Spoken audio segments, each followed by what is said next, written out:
Bienvenidos a un nuevo video. En esta ocasión les hablaremos de uno de los reyes ingleses más jóvenes pertenecientes a la dinastía Tudor, el rey Eduardo VI de Inglaterra, que sucedió a su padre, el famoso rey Enrique VIII. Su nacimiento fue esperanzador para Enrique y para todo el reino, pero no vivió lo suficiente, ya que enfermó gravemente y murió con tan solo 15 años de edad en 1553. Antes de continuar te invitamos a suscribirte al canal y activar las notificaciones, para estar al tanto de los nuevos videos que subimos. Sin más, comencemos. Llantos de alegría en el palacio. Eduardo nació el 12 de octubre de 1537 en el Palacio de Hampton Court. Fue el único hijo legítimo sobreviviente del legendario Enrique VIII de Inglaterra. Su madre era Jane Seymour, la tercera esposa de Enrique. Enrique lloró de alegría mientras sostenía a su hijo tan esperado. El 15 de octubre, Eduardo fue bautizado en la capilla real de Hampton Court, que recientemente había sido redecorada por el rey. De pie como padrinos estaban el arzobispo Cranmer y el duque de Norfolk. La media hermana de Eduardo, la princesa María, hija de Catalina de Aragón, fue nombrada madrina. La otra media hermana de Eduardo, la princesa Isabel, se encargó del crisma bautismal. En el bautismo, Eduardo fue proclamado duque de Cornualles. Después de la ceremonia, lo llevaron a la habitación de su madre, donde Jane y el rey le dieron una bendición formal. Después de dar a luz, Jane pareció recuperarse durante unos días, pero luego cayó gravemente enferma con fiebre. Murió 12 días después de dar a luz. El rey estaba devastado por su muerte, pero al menos tenía el heredero masculino por el que básicamente había destrozado Inglaterra. A Eduardo se le dio su propio servicio doméstico, dominado por mujeres como amas y nodrizas. Enrique VIII tenía un miedo mortal a las enfermedades, y Eduardo fue trasladado a diferentes casas y protegido tanto como fuera posible para evitar alguna infección. Cuando Eduardo tenía 4 años, comenzó sus estudios, siendo enseñado por 2 de los mejores tutores que Cambridge tenía para ofrecer. Sus estudios se interrumpieron en el otoño de 1541 cuando enfermó de malaria. Su vida estuvo en juego durante días, pero finalmente se recuperó. El Tratado de Greenwich fue negociado en julio de 1543 entre Escocia e Inglaterra, que incluía una disposición para el compromiso matrimonial de Eduardo con la reina María de Escocia de 7 meses. Ese mismo mes, el rey Enrique se casó con su sexta y última esposa, Catalina Parr. Este matrimonio tendría un impacto significativo en la vida emocional y educativa de Eduardo. Catalina reunió a todos los hijos de Enrique bajo un mismo techo y vivieron como una familia. Eduardo tenía un afecto muy cálido por Catalina, llamándola su muy querida madre. Cuando el rey Enrique dejó Inglaterra para invadir Francia en julio de 1544, nombró a Catalina su regente general y ella se hizo cargo de la casa de Eduardo. Todos los nuevos sirvientes y tutores fueron nombrados, y Eduardo comenzó a recibir lecciones serias y rigurosas de la religión protestante, las escrituras y los clásicos. A Eduardo se le unieron en el aula otros jóvenes nobles, que estudiaban libros de Cicerón, Heródoto y Plutarco. Se destacó en retórica y fue instruido en matemáticas y astronomía. Comenzó a aprender francés en 1546 y estaba mostrando un gran progreso en el idioma. Rey a los 9 años. El rey Enrique VIII murió el 28 de enero de 1547. Eduardo ahora era el rey. La ley de sucesión de 1536 le había permitido a Enrique tomar disposiciones en su testamento para nombrar tutores, en caso de que su heredero fuera menor de edad. Su testamento nombró a un grupo de ejecutores con un consejo adicional para ayudarlos. Eduardo VI viajó a caballo a Londres y llegó el 31 de enero. El 1 de febrero, el rey se sentó en el trono de estado mientras los nobles se reunían a su alrededor. Se arrodillaron ante él, uno a uno, besándole la mano y diciendo, «Dios salve tu gracia». El testamento del rey Enrique se leyó en voz alta, y el albacea declaró que había nombrado a su tío Eduardo Seymour, duque de Somerset, como Lord Protector. Somerset pronunció un breve discurso pidiendo la ayuda del consejo. Todos estuvieron de acuerdo con una sola voz.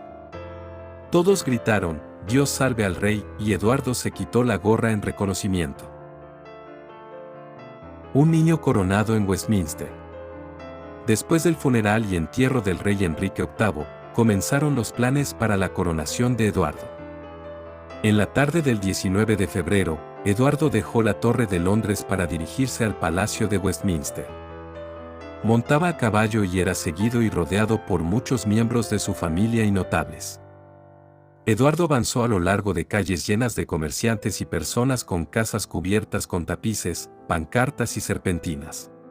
Se detuvieron a lo largo de la ruta para presenciar algunos concursos. La procesión tardó 4 horas en llegar a Westminster. Todo el séquito fue a pie a la abadía de Westminster, donde Eduardo fue coronado y ungido. Esa noche hubo un banquete ceremonial en Westminster Hall. Heredero de un reino inestable. El Tratado de Greenwich nunca fue ratificado por Escocia y la estabilidad era difícil de conseguir. El conflicto armado estaba en curso. Ambas naciones se estaban preparando para las hostilidades y en septiembre, Somerset condujo a un ejército a una gran victoria en Pinkie el 10 de septiembre. Sin embargo, los ingleses no pudieron ganar y en enero de 1548, los escoceses estaban discutiendo un matrimonio entre su reina, la joven María Estuardo, y el delfín francés, futuro Francisco II. En junio de 1548, una gran fuerza expedicionaria de Francia desembarcó en Escocia y sitió Haddington mientras negociaba un acuerdo matrimonial que se finalizó el 7 de julio. María viajó a Francia para ser llevada a la corte hasta que alcanzara la edad para contraer matrimonio. El gobierno de Somerset estaba planeando otra ofensiva en Escocia para el verano de 1549, pero hubo mucha inestabilidad económica y rebelión en Inglaterra durante ese verano. El gobierno de Eduardo siempre estuvo corto de fondos. Además, el nuevo libro de oración común se había distribuido a todas las iglesias, causando confusión y malestar entre la gente. Hubo una fuerte resistencia al cambio religioso. En agosto, el rey Enrique II de Francia declaró la guerra a Inglaterra y sitió Boulogne. Pero los ingleses resistieron fuertemente. Se negoció un tratado de paz el 28 de marzo. El poder de Somerset como protector se fortaleció después de su victoria en Pinkie, pero enfrentaba cierta oposición. Eduardo se quejaba en su diario de que su tío lo trataba con dureza y lo mantenía en apuros económicos. Su otro tío, Thomas Seymour, había protestado por el hecho de que su hermano tenía todo el poder. En casos pasados, cuando había 2 tíos, era costumbre que ambos tuvieran un papel en la regencia. Thomas Seymour intentaba ganarse la confianza del rey, y Eduardo pudo haber sentido que Thomas habría sido más fácil de tratar que Somerset, pero nunca lo apoyó para ningún puesto de poder.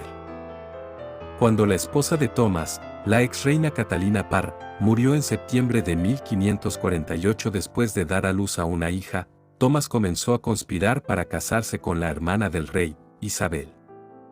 El 17 de enero de 1549, Thomas Seymour fue arrestado, interrogado y atacado por ley del Parlamento. Fue ejecutado el 19 de marzo. Los tormentosos últimos años. Hubo más disturbios agrarios en el reino en el verano de 1549. Ahora Somerset estaba en problemas. Su manejo de los asuntos exteriores y las rebeliones locales no había sido rápido ni eficaz. En octubre se retiró a Windsor llevándose a Eduardo con él. Los otros consejeros recordaron a Somerset que su poder le fue dado por ellos y el 11 de octubre, Somerset fue separado del rey y puesto bajo vigilancia. Fue interrogado en la torre y acusado de 29 pecados. Como explicó Eduardo, incluían ambición, vanagloria, entrar en guerras precipitadas y negligencia, enriquecerse con su tesoro y seguir su propia opinión. Debido a maniobras en el Consejo, Somerset fue liberado de prisión en febrero de 1550, y Eduardo le otorgó el perdón gratuito. En abril estaba de vuelta en el Consejo. Sin embargo, el liderazgo del gobierno había sido asumido por John Dudley, conde de Warwick y más tarde duque de Northumberland. Eduardo estaba ahora enormemente bajo su influencia y no hizo nada sin la guía de Northumberland. En julio de 1551, Eduardo se comprometió con Isabel de Valois, la hija mayor del rey Enrique II de Francia. Eduardo estaba comenzando a madurar y aunque no tomaba el control de su gobierno, estaba siendo educado y era capaz de comprender el funcionamiento interno para que, cuando llegara a la mayoría de edad, pudiera gobernar con la familiaridad que necesitaba. Durante el mandato de Northumberland, hubo malas cosechas y brotes de enfermedades. Estalló una pelea interna entre él y Somerset. En octubre de 1551, Somerset fue arrestado y fue juzgado por sus compañeros en diciembre. Fue declarado culpable y decapitado el 22 de enero de 1552. No sabemos cómo se sintió Eduardo por la pérdida de su tío y mentor. Northumberland concluyó los esfuerzos militares iniciados por Somerset poniendo fin a la guerra con Escocia y negociando la paz con Francia. Abandonó la política monetaria de degradación de la moneda, frenó el gasto público y logró liquidar la deuda exterior de Inglaterra. Trabajando con William Cecil, mejoró y agilizó los procedimientos del Consejo. También pudo haber trabajado con el rey conspirando para eludir a la princesa María como su heredera y poner a Lady Jane Grey en el trono en caso de muerte del rey. Eduardo estaba exasperado con su hermana María. Era la hija de Catalina de Aragón y se había criado como una católica acérrima. Cuando se publicó el nuevo libro de oraciones comunes, María se negó a ajustarse a él. Eduardo y su gobierno la presionaron hasta el punto en que ella quería escapar del reino. Todos los esfuerzos por aliviarla fracasaron. En marzo de 1551, María y Eduardo se encontraron en privado. La reunión no salió bien. Sin embargo, María continuó escuchando misa a pesar de que algunos miembros de su familia fueron arrestados y deportados por hacerlo. En febrero de 1553, Eduardo se enfermó de un resfriado. Su salud degeneró en una infección letal. Se reunió con su hermana María nuevamente en marzo, pero tuvo una tos durante la reunión. El 21 de junio, ordenó el nombramiento de su prima protestante, Lady Jane Grey, como su heredera y sucesora. El 6 de julio, en el Palacio de Greenwich, entre las 8 y las 9 de la noche, Eduardo murió en los brazos de Sir Henry Sidney, diciendo: «Me desmayo. Señor, ten piedad de mí, y toma mi espíritu».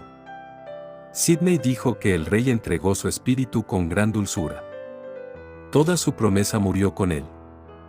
Fue enterrado en el mausoleo Tudor, la Lady Chapel de la Abadía de Westminster, junto a sus abuelos, Enrique VII e Isabel de York. Fue el último hombre de la dinastía Tudor.